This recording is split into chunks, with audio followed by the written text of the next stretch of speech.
Mellor, and we were talking about data. And Mike was really sharing how in his various roles, data was playing a more increasing part in how they were defining their strategy and developing business. And I thought, you know, there are so many programs and presentations about big data, and it's a much talked about topic, but I didn't feel like there was a lot of practical applications to how law firms and particularly CMOs were using that data to advance revenue. And so Mike and I talked about what that could look like and put together a really terrific panel that Mike will introduce more detail, but just super pleased that you all agreed to be here and do this. So I wanted to say thank you. Before I hand it over to Mike, and just a little bit about his background, he is now the president and founder of 742 Advisors, which is a consultancy helping law firms achieve greater business success with fewer resources. Before founding 742 Advisors, Mike served as a CMO of Prior Cashman and has also held roles at Catton, KPMG rather, Paul Weiss, Deutsche Asset Management, and Brown Brothers. In these positions, Mike has guided firms in planning, message development, sales enablement, and overall brand awareness. Mike holds a BA from the University of Maryland and master certification from the Fletcher School of Law and Diplomacy at Tufts Harvard, and an MS from Columbia University. So thank you, Mike. And really quickly, just a few housekeeping announcements. As you know, this is being recorded. And I wanted to thank Debbie, our great administrator at college, for helping us, administer this today. And there will be a poll to get us started. And if you have not yet seen that registration has been open since September for the Futures Conference, please pay mind. Early bird registration ends December 1. It's going to be in DC on February 25th and 26th. And it really is probably one of the best industry conferences that I've ever attended, and had the opportunity to go last year, and it reinforced my belief in that. And lastly, if you have any questions for the panel, I will be mining the chat. Go ahead and pop them in there. And panelists, bear with me if I interject and pose one of the questions, but I'll be looking at that for you. Mike? Great. Thank you so much, Jennifer. Appreciate that. So yes, as Jennifer mentioned, we have a fantastic panel. Really looking forward to it. If the prep session is anywhere reflective of what's going to happen over the next hour, I think we're all going to be very engaged and learning a ton. So in the interest of getting right into the questions, just quick introductions. We'll start with Trish Lilley, good friend, Chief Marketing Officer at Barnes & Thornburg, where she leads the firm's BD, client relations, and marketing efforts on a global scale. She's been instrumental in building brands and businesses, basically every firm she's been at, including Thomson Coburn, Strzok, and Fox Rothschild. She's obviously also a recognized advocate for innovation and leveraging digital media technology and data to enhance visibility and drive client development. As you know, she's very involved in LMA and is also pretty involved in Access Justice Brooklyn, and holds a BA from Temple and is also a fellow of the college. So thanks for joining us, Trish. Next, we have Meredith Williams-Range, who's the Chief Legal Operations Officer at Gibson Dunn. She's got a wealth of experience in enterprise content management, IT strategy, team building, and licensing. A lot of great data governance conversations we've been having.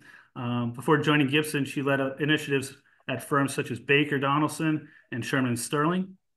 She's actively involved in ILTA. She was a former president and also was on the board of directors, and earned her BBA and her JD from the University of Memphis. So welcome, Meredith.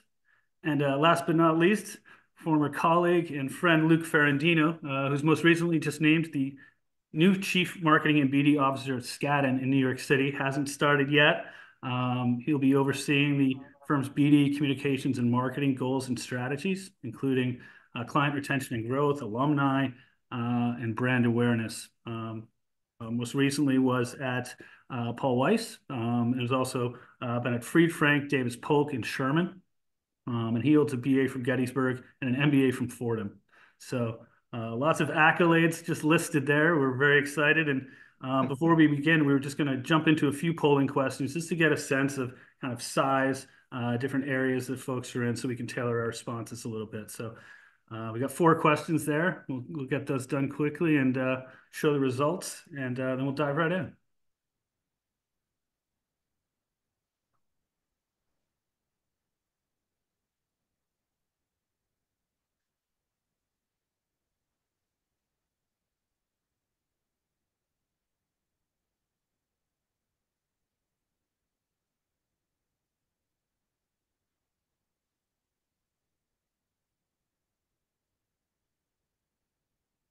All right, seeing a nice other, which we enjoy as well here. Pretty heavy on marketing and BD and firm administration.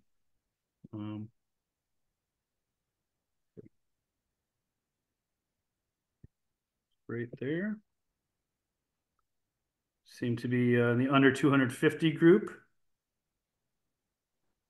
Most folks having a data strategy and some dedicated resources. So wonderful. Without further ado, I'd like to jump right into it. Obviously introduced everybody, but maybe folks, you can just tell us, we'll start with you, Trish, just about the evolution. And I know you're new as well, and as is Meredith, I believe 15 months or so. But maybe you can just describe how this has kind of worked in your firms and throughout your career. Kind of how these data initiatives are kind of gleaned. Does it come from you? Does it come from the EC? Just kind of walk us through the evolution and perhaps from a time perspective as well, how you've seen that change. I will do a deep dive into Lotus Notes circa 2001 at Decker, if everyone would like. No one would like, so I will not. Just so you know, my prior firm was still using Lotus Notes as of 4 weeks ago. So, which goes to show you can do lots of things even if you don't have the perfect circumstances. Yeah, I mean, I fell into legal marketing and BD from being a reporter covering federal court and administering legal and public services for the indigent at the Philadelphia Bar Association.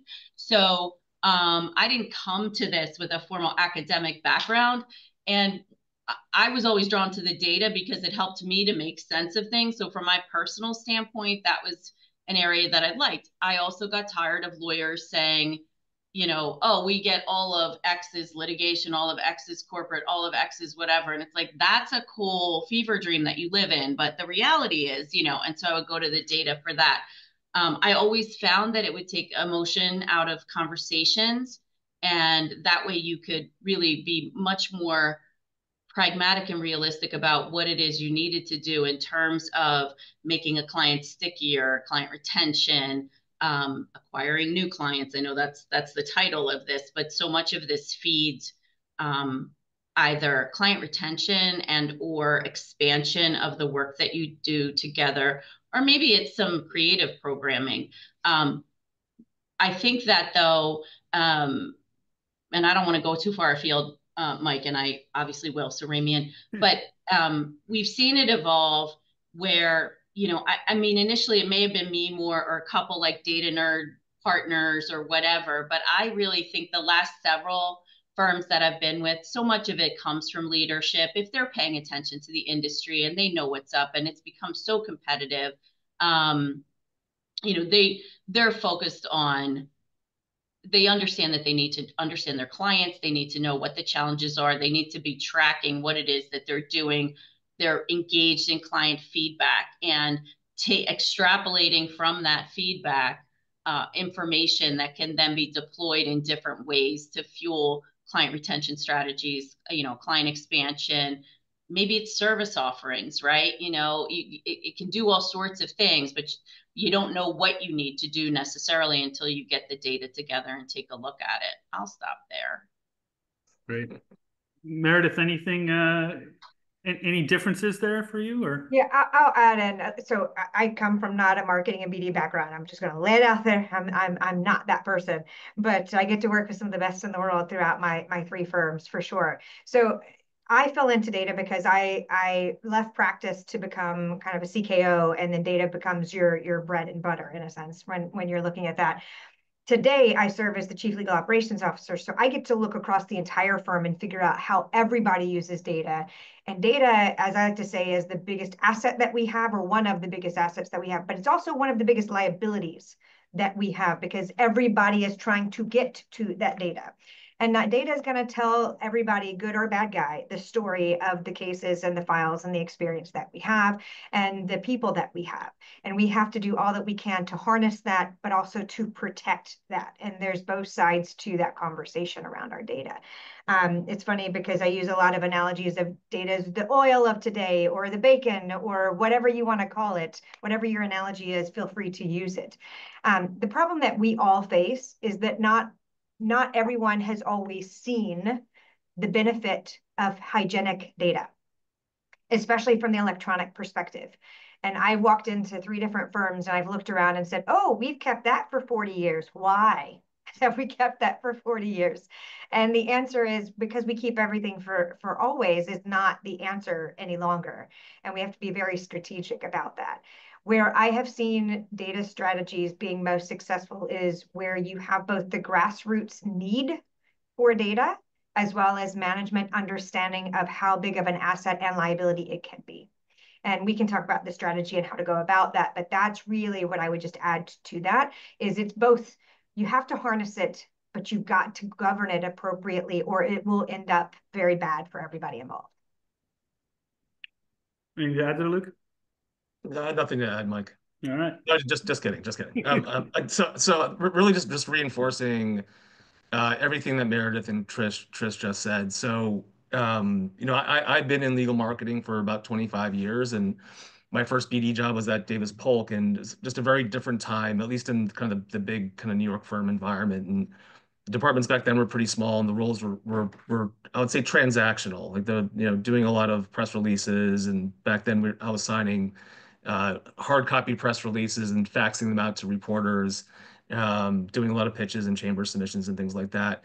And I started going to business school at night about halfway through my stint at Davis Polk in 2006, and I was learning things at night in school about statistics and different types of management tools that you can use to really assess the business and assess kind of opportunities with revenue lines. And was bringing that back to Davis Polk during the daytime and just started experimenting with it with a coalition of the willing among the partners there. And it was like a light bulb went off. And it's not that all those ideas panned out. A lot of them were silly, in retrospect, but it created a lot of excitement and I think elevated the function there. And to me, that kind of just highlights just the power that this information can have. Because I agree exactly with what Trish was saying, that it's one thing for Luke Ferrandino to tell the managing partner of a law firm that this is the way I think we should go in terms of a strategic direction for this business line.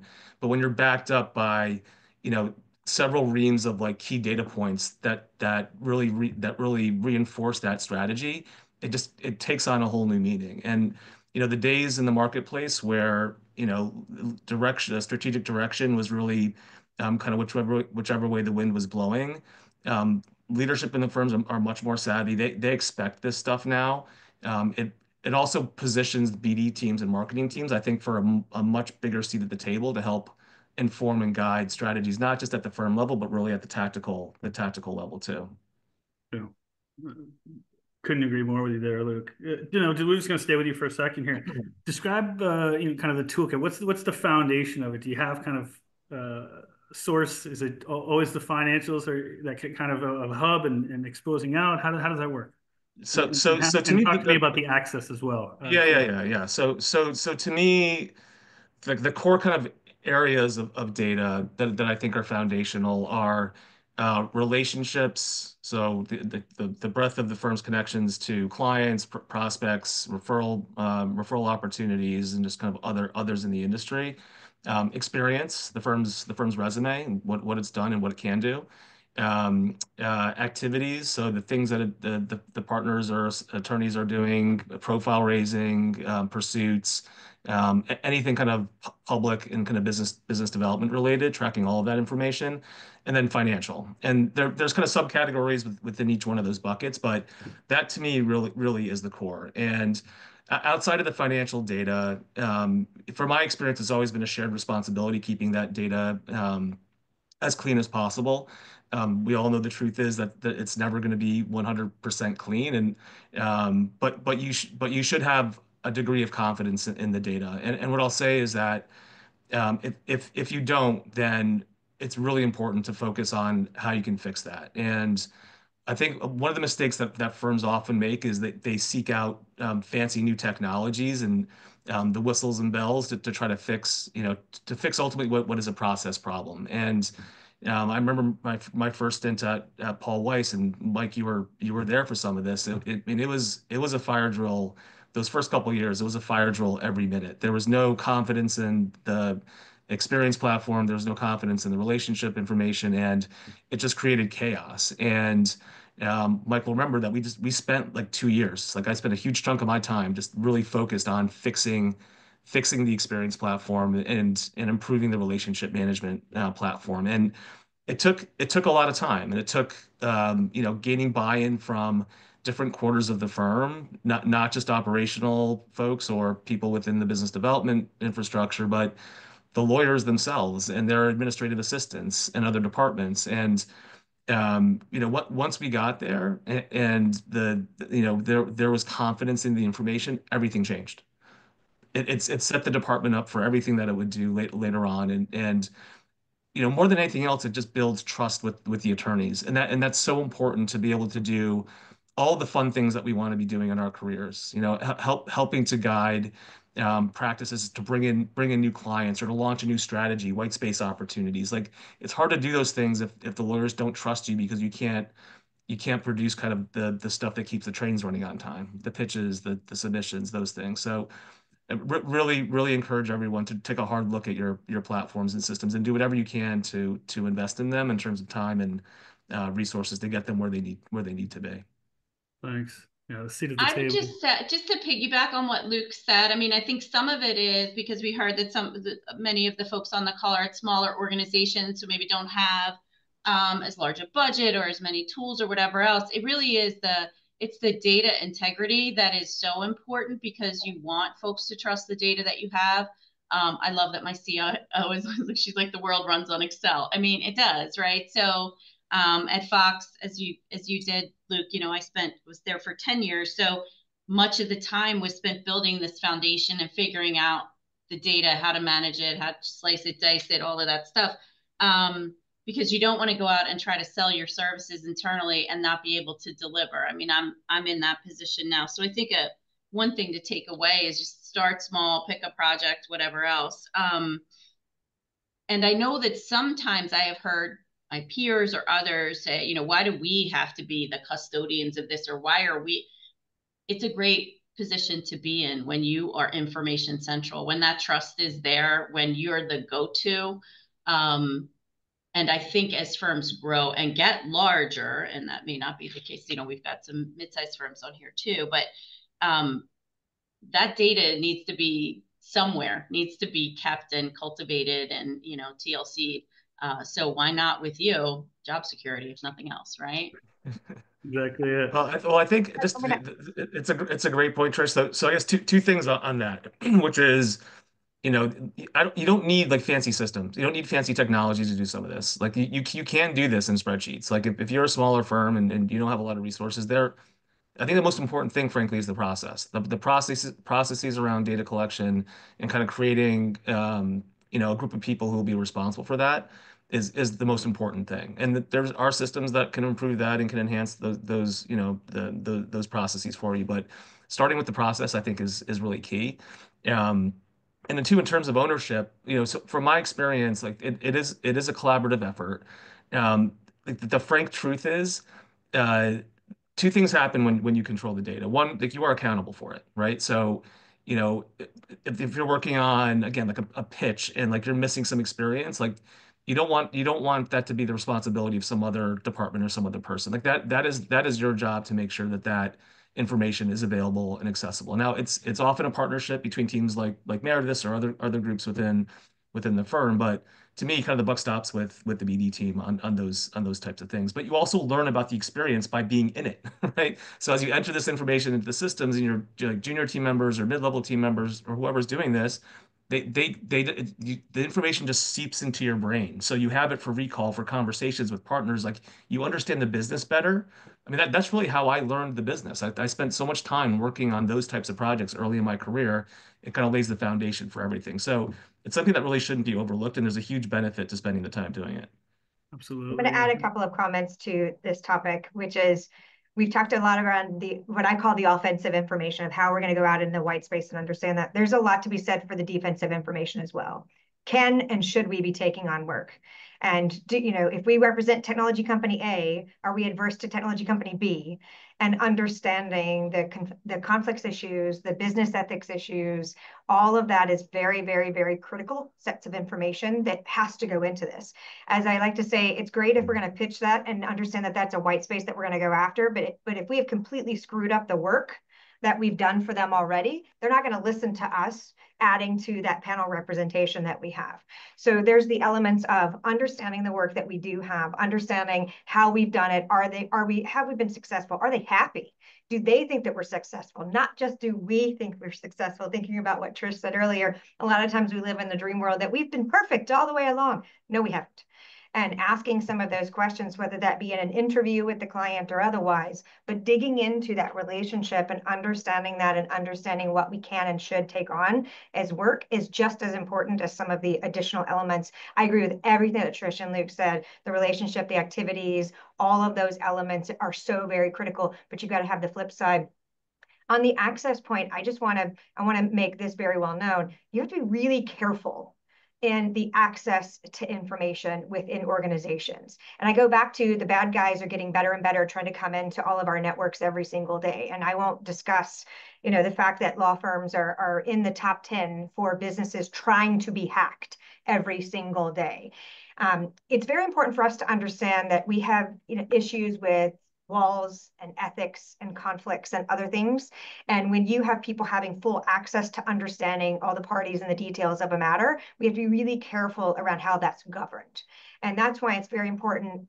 All of what we're talking about, you really have to think strategically and holistically around the data and how you're going to go about not only the collection of it to Luke's point, and thinking through the journey of your clients and matters and thinking through the journey of your people. Think about how you're going to govern it, because anytime you're going to create, whether it be a spreadsheet of information or whether it be a system or whether it be auto AI collection, you got to govern that. You have to make certain that the right people have access to it and then it's not becoming muddy, that it's going to stay hygienic. And if you do the collection process right, and if you do the governance right, you're going to get to the third pillar of what I call a really good data strategy, which is all the fun stuff. The analytics and the strategy and all of that. But you can't get to that if you don't have those first two elements. So I think it's very important to kind of think about that from the offensive and defensive, and what do you need on both sides? And then how does that play into your pillars of your strategy? Yeah, great point. Meredith, you had talked earlier in our prep session around kind of how this is laid out. You talked about a strike team. Can you talk to us a little bit about how this is architected and kind of how it works and how you're encouraging folks to really kind of collaborate throughout the organization? It's funny, Luke was talking about ownership. I try to not use the word ownership. The moment you say data ownership, I find that finance takes on that role and like, we own everything. Technically, the partners own the information. It's their firm. Okay. So I like to say that we're guardians of the information. And we're all here to collaborate together. So there's a couple of things I would recommend in a data strategy. First is the creation of a data council that brings together all of your different business services groups to talk about data and how it feeds and works with each other, because you'll learn a lot from each other. I've done this now at multiple firms, and even if it's one other person with you talking about how data is being used, get a KM person and a marketing person, or get a finance person and a marketing person, and just start somewhere in having that. But having that data council who are people really focused on your data and execution of that data strategy, it's really, really key. And it can be 2 people coming together, or it can be 20 people coming together. Start as small as you need to, but just start. That's what I like to say. So how big is your team at Gibson, by the way? Just to do what? I'm sorry? How big is your team at Gibson doing that? How big is your council? So the council here is about 30 people, but we're also 4,200 people, and there's every country possible, and thinking through how data is moving in and out of those countries, and especially when you're dealing with China and Germany and Russia and other fun places, there's all kinds of complexity around how and when the KSA and all the other things, how information moves around and where it needs to be stored in what continent or what region or what country. So it's complex, but that team grows, is what I would say. And what I typically recommend for a data council is no C-levels serve on it. No C-levels, because then people will talk to each other that are in the weeds of the data. You'll have your HRIS person who's managing your people data, talking to your marketing person, managing your foundation data, talking to your finance person, managing your invoicing, and they will get so much more done when we're not in the room. And that's the nice part. So we have a lot of managers and directors that serve in that space, and they kind of come off and do different things. But Mike, what you asked me about was how we're using it. And one of the things that we're focused on here at Gibson Dunn is what we call kind of a cross-functional business strategy strike team. And this goes to how do we strategically be intentional? When I joined Gibson, I'll never forget, my role was created, and I was interviewing with Barbara and Josh, who are the managing partner and the partner COO, and the conversation was, we have been successful in spite of ourselves. And after 15 months, I 100% agree with that statement. But now, with the world around us, we have to be intentional, and we have to understand that intent. And so what we have done is we've kind of put together this strike team that has members of our business development team, members of our practice management team, which are kind of like mini COOs for different practice areas, members from legal project management, members from, I'm trying to think who else, our knowledge and AI team, and members from our conflicts team. So they're all coming together looking at opportunities. And they're doing macro and micro analysis, both internal and external to the firm. And they're coming at strategy from three perspectives. They're coming at it from direct client relationships. They're coming at it from practice group business planning, and then regional growth. And those are kind of the three strategies that they are working on together. And they're being very focused. You cannot have a business plan of growth for every single practice area, especially in off cycles. You can't. You have to be very selective. So it's about choosing, say, 3 clients that you're really going to harness and focus on building that relationship and doing the cross-pollination, et cetera. What are your, we've chosen 3 practice groups, 1 in regulatory, 1 in litigation, and 1 in transactions that we're going to focus growth, and then choosing 2 regions or 2 offices that you're going to focus on. How do we build a strategy? Now, there's a lot of overlap between those 3 strategies, absolutely, but it is about being selective, choosing the path, and then executing upon the path and holding everybody accountable around that. So we've got goals, we've got milestones. We know that when we're going to hit those milestones and when we're not, and we literally just started this team. So this is not something that we've had. I've only been here 15 months, so we haven't had this. We've had a lot of pockets of things going on, but we want to be intentional and understand the intent. Thanks. Trish, I know you mentioned you've got kind of a pretty laid out function as well with LPM and legal ops and a lot of folks being involved. Can you opine on maybe how there's some similarities and differences in the firms you've been at? Yeah, I mean, it's interesting because I did just land at the firm. I'm not even in 90 days, and I'm in traveling a lot. So I think that impedes your progress and productivity to some degree. But it's also a lesson, I think, for folks. You got to press the flesh and kiss the babies so that it makes it easier to get your things done. We have a pretty mature legal ops function and team. So there's practice directors within that, pricing, there's some data analysts. It's so many wonderful things that I don't have to be in charge of because Jared Applegate, who's also a fellow in the college, is in charge of all that. So what a nice thing to walk into. But we also have a really collaborative CIO, which I've been fortunate, honestly, to have at several of my firms. But Joan Holman, who's our CIO here has a big data initiative going on. And there were little meetings with specific teams, and then there was a larger meeting. And it's very collaborative. Everyone's getting together. There's this information gathering stage and process that she's orchestrated with her team. And then the actual initiative or project is going to kick off early in the year. Along with that, we have engaged like an AI guide, right? A consultancy to help us map out our strategy to, so at that bigger level, but then also from a blocking and tackling level, each of us as a department head was asked, bring your pain, your suffering to this consultancy, and we'll prioritize, but we'll problem solve for particular things. And I said to my folks, hey, they're on retainer. You better make a long list, right? Which we did.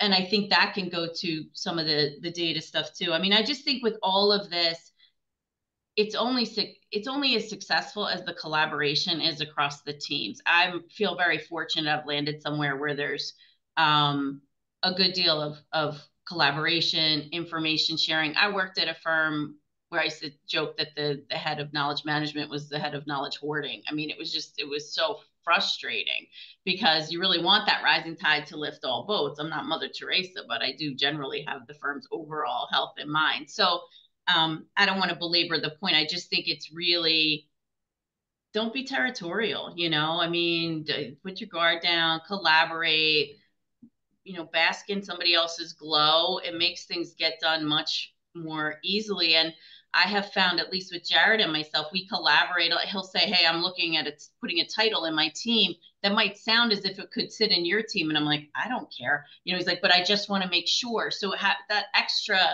courtesy, I don't know. And I'm talking about the people side of it, but that's what makes this run right, is good relationships across the firm. Absolutely. Luke, just coming to you for a sec, walk us through what this looks like in real life. Maybe it's a sample example of one of your, prior firms, but, how do the ideas come? How do you kind of define the swim lanes? Do you do it in a pilot? Walk me through maybe an example of, how you kind of get an order from the top and kind of bring it through. Okay. So, I mean, look, to me, the healthiest environments that I've worked in, the ideas kind of come from all quarters within the firm, right? So there's strategic level ideas coming from firm leadership. There's maybe tactical ideas coming from kind of rank and file partners. But ideally, the BD marketing team members are kind of bringing, the ideas to the fore as well, and in fact are encouraged to do that. And when I think back on the most gratifying projects I've been a part of at the firms I've worked on, it's those that I'm most proud of. And in particular, at my last at Paul Weiss when I was there, the head of BD had an idea to build a lead generation, like relationship monitoring apparatus around one of the rainmakers there. And it was going to be expensive. It required like very expensive research tools, Bloomberg terminals, and things like that. But her theory was this person's network was so large and this person was so busy, he couldn't possibly kind of maximize the opportunities that might kind of come his way based on things that are happening with the companies that he was involved with. So we started small with one person who was dedicated to doing this full time. And at first it wasn't very successful. There's a lot of misses. I mean, this person was spending all day staring at Bloomberg looking for any kind of information that might that might result in some sort of outreach from this partner to his relationships, whether they were clients or prospects. So it could mean a lot of different things. It could mean balance sheet fluctuations. It could mean stock price fluctuations. It could mean things that CEOs said at conferences or information you were finding kind of in chat rooms that financial advisors were in.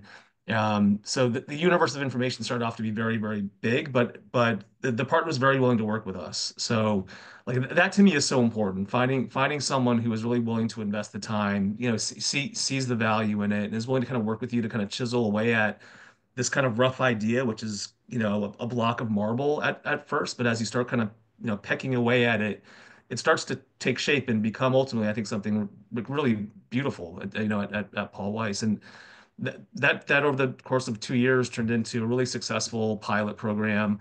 We didn't really advertise it around the department or around the firm, and for a number of different reasons. And sometimes that is the best approach. Sometimes that's not, from my experience.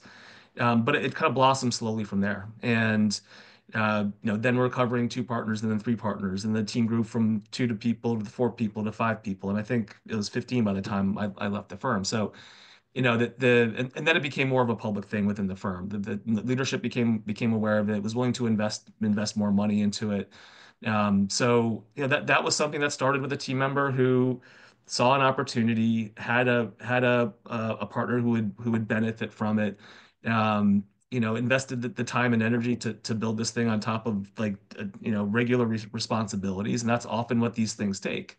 But it also takes an environment where people feel comfortable to do those sorts of things. And I think there is a thing in law firms and in law firm BD departments, at least in the firms that I've worked, the firms that I'm kind of most closely aware of, is that there's a bit of a fear factor when it comes to doing those sorts of things, and kind of people being afraid to make a mistake or not be 100% perfect. And I think that comes from working with lawyers who are very detail oriented. They'll call out one spelling error in a pitch book of 30 pages, and like you have to kind of create an environment on your teams that allows people the freedom to be willing to experiment with new ideas, and at least raise them with the people that they're working with to kind of kick the tires on them.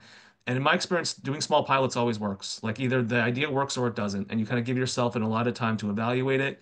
You always have measurable KPIs. I'm big on having KPIs from top level strategy down to the tactical level. But the places that I've worked in, that's always been an effective strategy. Yeah. So it's about building that seat at the table as well, trusting and earning that trust in the beginning. Meredith, I saw you nodding a bit. Anything to add there? Yeah, I think Trish wanted to add something first. Okay. Yeah, I mean, I think it's the trust. I think it's also, you have to build trust in your team so that they feel safe raising the wacky idea or whatever. I mean, a zillion years ago, I was in some course where they were saying, don't encourage people to come up with the best idea. You reward the person who comes up with the most ideas, because it's when you're really stretching and trying to, oh, well, everybody else is 15, let me get 20. That's when you start to think outside the box, right? And I think that again goes to Meredith, populate your teams cross-functionally, cross-geography, cross-seniority level, all of that, right? Because you're going to get everybody twisting the Rubik's Cube in different ways and getting out of our heads and how we think.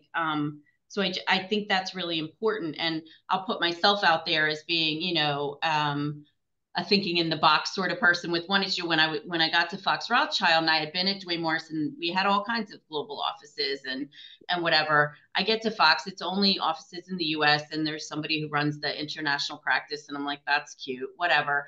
And then I started to look at the data and I was like, wow, we have a boatload of international clients based outside the US who we're advising on, coming to the US and doing business here, and vice versa.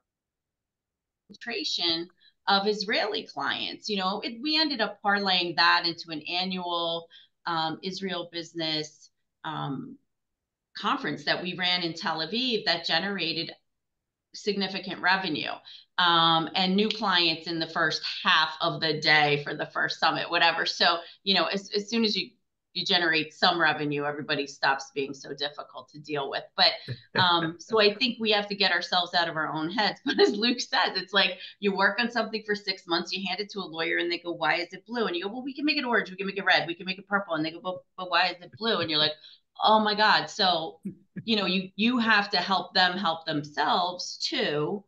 So model the behavior yourself. And then I know we're short on time, so I'm talking fast, but I know that one thing I did when I was at Strzok was this self-guided kind of choose your own adventure virtual reality platform, which was so wacky. I don't even know where I came up with the idea. COVID gave me a lot of free time. And when I tried to explain it to the heads of real estate, I had a little presentation and I said, you're not permitted to speak until I'm finished, because they will just start immediately with the minutia. And I said, gentlemen, you're on a beach. Let the idea wash over you, whatever. And at one point, maybe 5 slides in, they were like, well, can we ask questions now? I said, absolutely not. So we got to the end and they had absorbed the full idea, but it's tough, right? I mean, we got to market the ideas ourselves in the right way.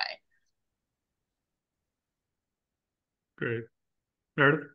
No, I know we're short on time. We have a couple other things to get to, and I really want to get to AI. All right. Well, I'll gladly have my comments on that. we'll deliver with you. Just wondering about AI, machine learning, other ways that you're culling through data, and maybe some examples you have of how you're using these new technologies. I will gladly take this on because AI is one of my passions, is what I would say. And I use it in everyday life as a mother, as much as I use it in my everyday life here working. It furthers my life. So my word of caution, just because the lawyer and me can't not do that, use AI, especially generative AI, with caution. That's what I always like to tell people. I equate generative AI to like a first-year associate. And everything they come out of the gate is just not going to be perfect. So you have to kind of know that when you're using it. And you also have to be really careful, especially with Opinion 512, the American Bar Association Opinion 512, which you don't want to go too far where you have to get informed client consent to have a learning model around client data. And there's debates over who owns that data, and we can talk about that offline if you'd like. But I want to talk specifics. Generative AI will typically do one of three things for you. It's gonna review and summarize large data sets. It's going to extract information, or it's going to draft information. Where we have found it doing really well is in the first two, the extraction and the summarization. It lacks nuance when it comes to the drafting. That hasn't stopped us from going down the path of developing bots on our own.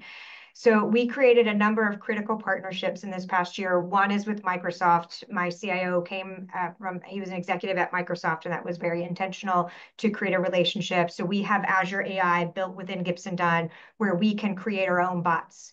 Now I'll talk about a couple that we've done there.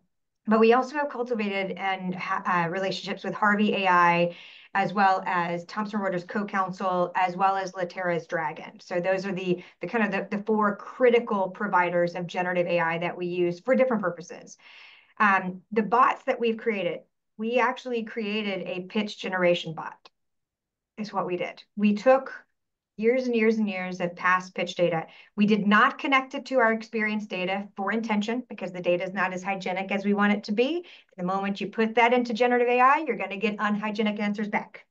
So we put very clean our prior pitches into the back end of Azure AI, and I can go and ask it, find our nuanced Native American litigation, which was like one matter that we did years ago, and it will draft a beautiful little pitch for me on that. It won't put it in PowerPoint yet, but we'll get there. We'll get there. It'll at least give me the content and the matters and the people that I need to go and further research for that. So it gives you draft one, or summarizes draft one in a sense, and then you have to take it from there and do more with it. That's one of our bots. That has been very successful. It's not perfect, not going to pretend that it is, but man, does it go through 40 years of data in 30 seconds? Yeah, it does. Similarly, we needed a way to get at both lateral experience as well as experience for our first and second year associates. We have a rotation program for first and second year associates, and kind of they can rotate from litigation to transactions and real estate. So they have no experience in anything, if you really want to get down to it. So we needed to have a way to look to see what they were kind of classifying as their experience and what they enjoyed doing and things along those lines. So we created a personal experience extraction bot. And we primarily use it for staffing. The practice management team uses it for when they're looking for someone to staff on, say, a privacy deal or a product counseling deal, whatever it may be. They understand where someone has deeper dive experience. But it pulls from review processes, their self-evaluation processes, as well as matter details. So it's a combination of different things. Both of those bots are built in Azure AI, and they're, of course, closed to Gibson Dunn, and they're closed to very certain select people that have access to those bots. That's very intentional. So, like, for example, the pitch bot is only used by marketing, BD, and our practice management team. That's it. No one else needs it, because you need to have that context. Similarly, on the personnel experience, it's only used by practice management at this precise time, primarily because it's used for staffing. And we have international data that comes in and out of that. The one that we're working on next is matter data extraction. And that's we're working with Latera and the dragon extraction into foundation from our deal materials and our financing materials. Because right now we have a lot of that data collection done by brute force, and which means it's incorrect or no one wants to do it. And so we want to try to give someone something to respond to versus the blank sheet of paper. So we've jumped in, but you've got to be really careful in how you govern those bots. We have an AI execution team, which is a cross-functional team, BD, IT, IS, et cetera, all served in that team to look at different things. And then we have an ethics strategy group, which are made up of partners, in particular AI partners, where we ask the question, just because we can, does that mean that we should? And that's not always the same answer. We can build a lot of things, but that does not mean that we should build a lot of things. And so we always ask those items. So I'm a big advocate for AI. You just have to do it in the right way for the right use cases with the right controls. Back to Meredith, Michael, can I ask Meredith a question and kind of switch roles for a second?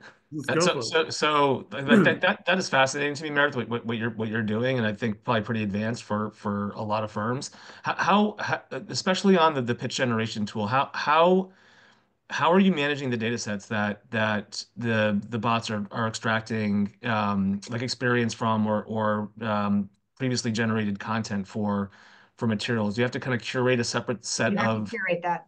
a separate database that it would pull from? So okay. Well, what it is we actually, it could be documents. So what we did is we actually had it pull from all of our previous pitches. We wanted the details in the pitches, including the bios, et cetera. So you can feed into the bot. It doesn't have to be a database. It can be the actual documents itself, and it can learn off the documents. So it has multiple decades of years of pitches in there, and you have to weight that.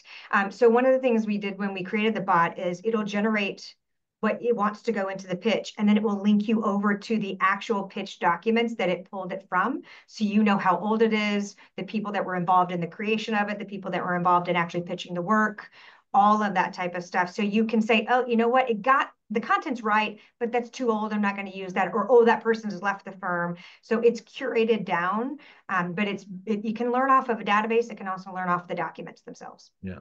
It's amazing. I've described all this stuff as a superpower. It's changing all the ways that we work. It's going rapidly. to change. Yeah. Some of the Gen AI is going to have the exponential learning power of the generative AI tools that we're seeing, especially the open AI, is supposedly, I say it with that word in there, to outpace humans by 2029.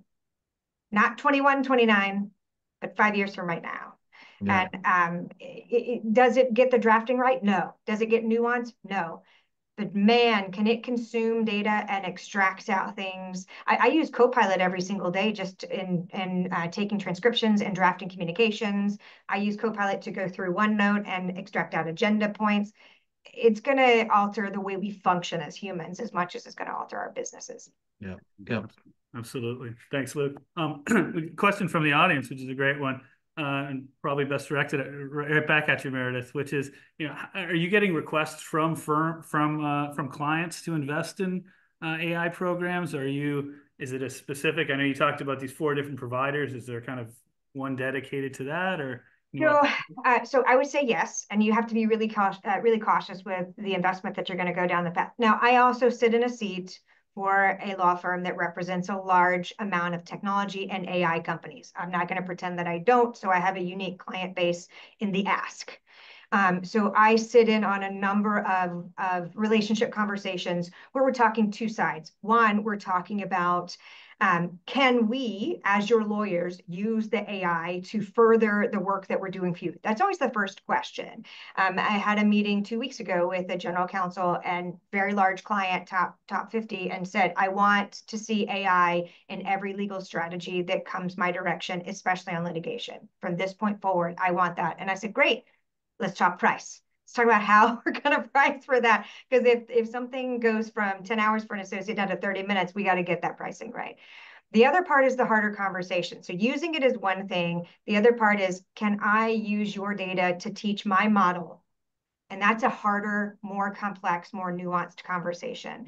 What we're finding is that many will say, yeah, you can do that. but only for people who work on my matters and only that I get the benefit of that learning. So they want it in a closed set. In some cases, they will say, absolutely, for our deal, non-specialized work, you absolutely can learn off of that. I get the benefit. But any of our very bespoke opinions, absolutely not, unless you're going to do it in that closed set. So there's no one answer is what I will tell you to that. But there's a lot of nuance to the AI discussion, from the usage to the training, and then the training, closed data sets, and otherwise. There's so much nuance into that AI dialogue. It's fun, and as Luke said, no 2 days are the same when you have that conversation. Seems like an entirely new potential content for our next CLOP. There you go. Let's just quickly pivoting. I know we're short on time. We're about 8 minutes before the top of the hour. Luke, going to jump over to you. You talked earlier about KPIs and how you really rely on them sort of throughout the organization, strategically, tactically. How do you measure that outside of revenue? Do you have unique KPIs that you're using? Are those morphing as you continue to evolve? Can you just... Yeah. So yeah, as I mentioned earlier, to me, you have to measure everything. Like you're not going to know what the result is of whatever initiative you're pursuing without having some sort of measurement around it. And look, at the highest levels of the firm, yeah, revenue is revenue and profitability are probably the two most important KPIs to be tracking at that level. But at the strategic and tactical level, when you get down to very specific approaches, there's a host of KPIs that I've used throughout my career to kind of measure the success, depending on what the goal is and what we're trying to accomplish. Just as an example, when I was at Paul Weiss, we had launched a new practice area, and it was in the civil rights audits area, and it's kind of under the ESG umbrella. And yeah, revenue, and we wanted to see what new clients we were getting out of it. But really, the broader goal, the additional goal was around creating more brand awareness in general for the firm's ESG capabilities. So we're measuring share of voice in the media. We're measuring kind of all the digital content and kind of how that was performing in comparison to other thought leadership we were putting out, like we're kind of a host of visibility KPIs to kind of see how kind of we were stacking up and whether we were kind of actually achieving that increased brand awareness goal that we had.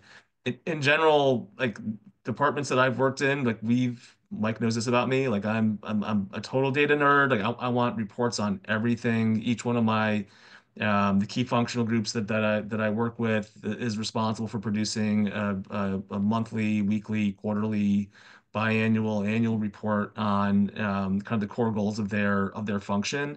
And it's important to me that gets shared with the entire departments that I've worked in, so that everyone understands how we're doing across our digital marketing strategies, what's working across the recognition front, where are we achieving success in our earned media strategies, and what publications are kind of working the best for our different capabilities and revenue lines. To Meredith's point earlier, yes, you certainly have to be very careful about how you control information, and kind of who has access to it. But through kind of these reporting mechanisms, when you have leaders of these different groups kind of digesting the information and interpreting it for people, I found a lot of success in doing that. And I share versions of that with firm leadership so that they're aware of kind of what's working and what's not working. I think having that kind of transparency in the relationship and communication kind of across the firm, up, down, sideways, is helpful and creates kind of alignment between the groups within the firm that are trying to achieve those upper level goals of revenue generation and profitability. It just makes everyone better positioned to be able to do their jobs better. Right. Trish, anything to add there? With 4 minutes to spare, no, I'm not going to. Yeah, fair enough. And in light of our 240 seconds to go, I'd like to just go around the horn, and maybe just give some parting advice for us. The things that people can do, key takeaways, can start instituting in their firms. Trish, I'll start with you.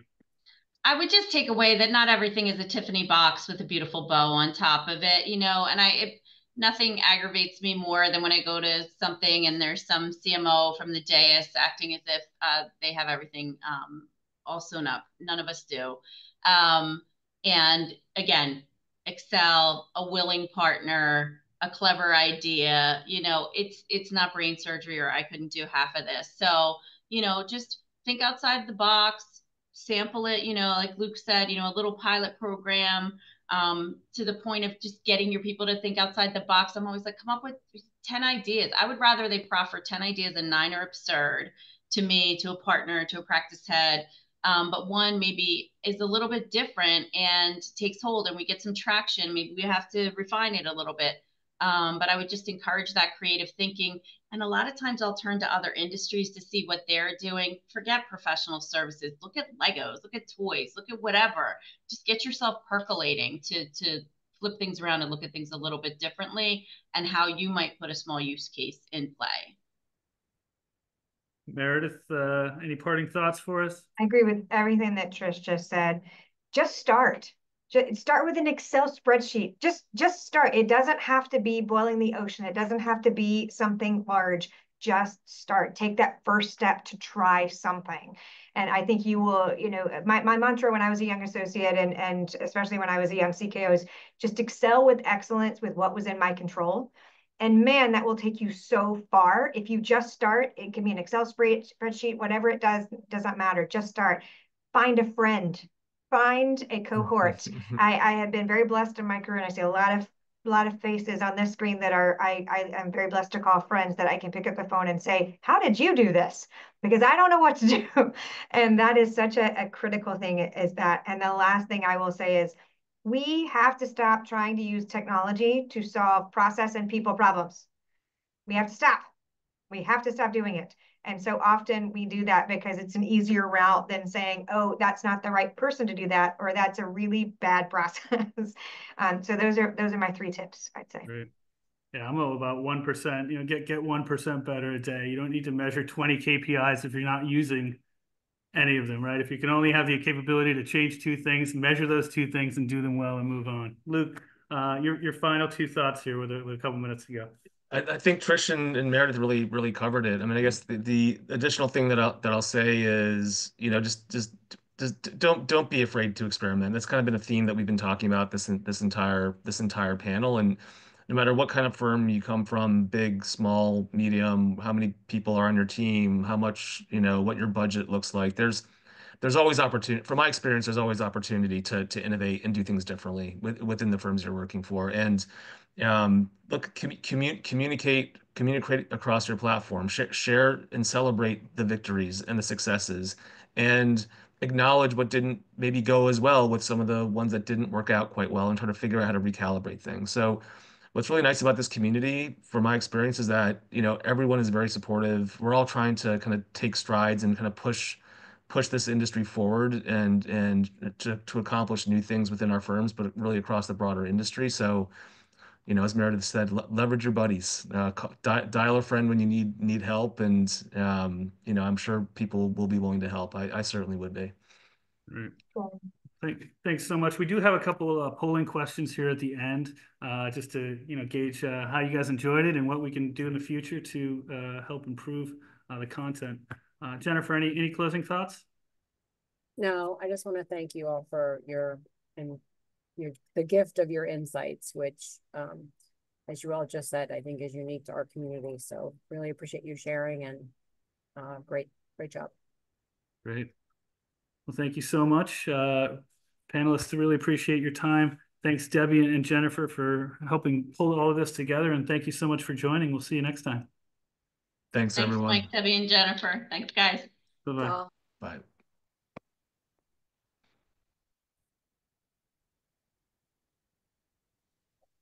All right, not bad.